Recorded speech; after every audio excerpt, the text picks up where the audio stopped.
It's hard to sell the basics because they aren't sexy. Hey everybody, it's Jason Blaha here. I thought I would chat with you guys and gals a little bit about this today, but if you guys would please click like down below, I would greatly appreciate it. If you are not following or subscribed, please do so now. Click that button and drop me a comment down under the video. I would appreciate that also. Thank you so much. All right, we see so much nonsense out there today. Absolutely ridiculous amounts of nonsense by newer influencers, coaches who are trying to make a name for themselves, discussing crazy stuff like, oh, lengthen position partials. Let's take a cable and line up muscle fibers on a one-arm exercise on the other side of a joint, which means basically physics, you can't actually do that. But they don't seem to care about that when they make these statements. And I'm not saying for really advanced lifters, some extra stuff doesn't have its place. Like you guys will see me doing speed work with bands or chains, or reverse hyper, stuff like that.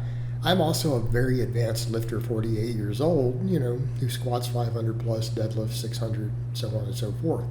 At almost 50 years old. My needs might be a little different.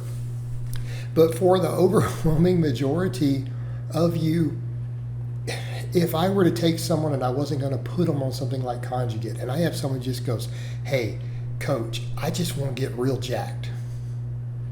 I just want to get as jacked as I possibly can.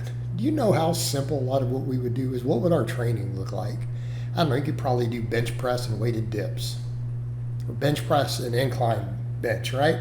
What do we need for chest? A couple of basic movements. You won't need single arm machine flies. You won't need any of that to build a big chest. In fact, I will go so far as to say that if we're not even chasing the upper chest development specifically as a situation that you just want a big chest, bench press and weighted dips will build your entire chest top to bottom pretty balanced. Same thing. You want bigger triceps. All right, those dips go a long way. How about some nice extensions, some good laying extensions? Just get strong with them. Basic progressive overload on a big back. Weighted pull-ups or weighted chin-ups. Throw some rows in. Notice I didn't say anything about cables, didn't say anything about machines. Look, guys, rows with barbells and dumbbells plus some type of weighted pull-up or weighted chin-up, absolute king, especially once we start doing any deadlifts and stuff. You want your biceps to grow with it? Well, chin-ups, curls, chin-ups and curls. Of course, I'm doing a power curl here. This is not necessarily a bodybuilder curl. It's a power curl. Get strength movement, but it will build your biceps. But I mean, realistically, does anyone think a bicep is that complicated? Get real strong at a barbell curl. Get real strong at chin-ups. If you need a little more, maybe a dumbbell. An incline curl with a dumbbell, alternating dumbbell curl. Basics. But you probably don't need more than a couple exercises. Just like we said for chest, flat bench, incline, or flat bench and a dip. Man, this is not complicated, guys, and just get real strong at them.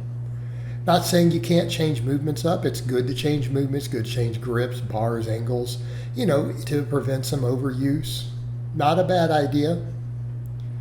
Not a bad idea from time to time. Maybe you get tired of barbell curl, want to go to dumbbells for a while.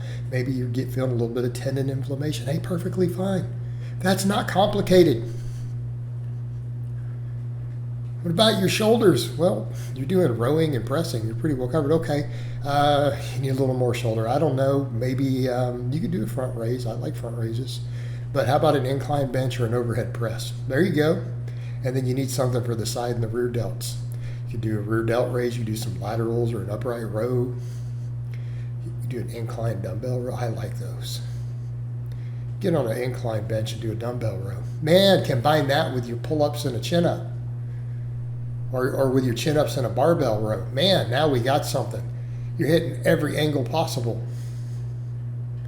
You just hit every angle possible for that whole shoulder. What about legs? How about some squats and deadlifts? I don't know, those are powerlifting movements. Ah, shut up. Almost every top bodybuilder, 50% of the Mr. Olympias pushed squats and deadlifts like crazy. At least half of them have. Don't give me that nonsense. It's always been part of bodybuilding. Some squats, some some deadlifts. You want some machine work. I'm big on machine work. I think a leg press or a belt squat or a hack squat machine is great for quads. Yeah, do a back squat and then do a machine squat. All right, you will build some thick quads, especially if you do go deep on them and you do a full range of motion. Heck yeah. Right, so like watch these belt squats I do here. That's exactly what we're talking about. Do some back squats and do a belt squat or a leg press with this range of motion. Go nice and deep. Okay? You'll see my legs when I turn around and walk over. Of course, I'm also a 500-pound squatter. All right, the posterior chain, though, deadlift. Do some good mornings. Or hey, you want something else, a glute ham raise or even a hamstring curl. I mean, a hamstring curl machine's good. I like the hamstring curl machine. You're pretty well covered. But none of this is sexy, is it? But think about that for a minute. I mean, just break down what I just told you. Let's say you're going to a normal gym, right? And let's just say go down the road. What would be a great workout? Flat bench, incline bench, dips. There, now we covered the shoulder part. So what do you need to make sure the shoulders get finished off? You could do an incline dumbbell row like that, or you could do a rear delt raise or a lateral, right? You're good. For most of you guys, base building. Covered your whole shoulder girdle, your pecs. You already got part of your triceps, so then throw a good extension. You do a rope press down. I like press downs. They're a good basic movement, but otherwise a laying extension. We do it with an easy bar. You do it with dumbbells. Basic movements. That's your back. Pull-ups and rows. Done. If you need more bicep, do chin-ups instead of pull-ups. That's why I do it. My biceps lag behind. A big back, biceps not the best. All right? Do a chin-up and a barbell curl. Bicep. We just covered the whole upper body. We just hit every single muscle in the upper body with at least 2 different exercises, didn't we? Combination of big movements and some isolation work. All right? Legs. Squats, deadlifts, leg press. Good morning. Done. You just get real strong. Get real strong anywhere from 5 to 12 rep range. With those movements, you'll be thick. Eat chicken, rice, and vegetables, or steak, rice, and vegetables. Potatoes count as a vegetable, by the way. Done. Eat clean. Eat plenty of quality carbs and protein. Don't eat junk food. Build some nice lean muscle. See how easy that is? Do you see how easy that was? Basics work, but they're not sexy, and so influencers won't sell them to you. That's the problem.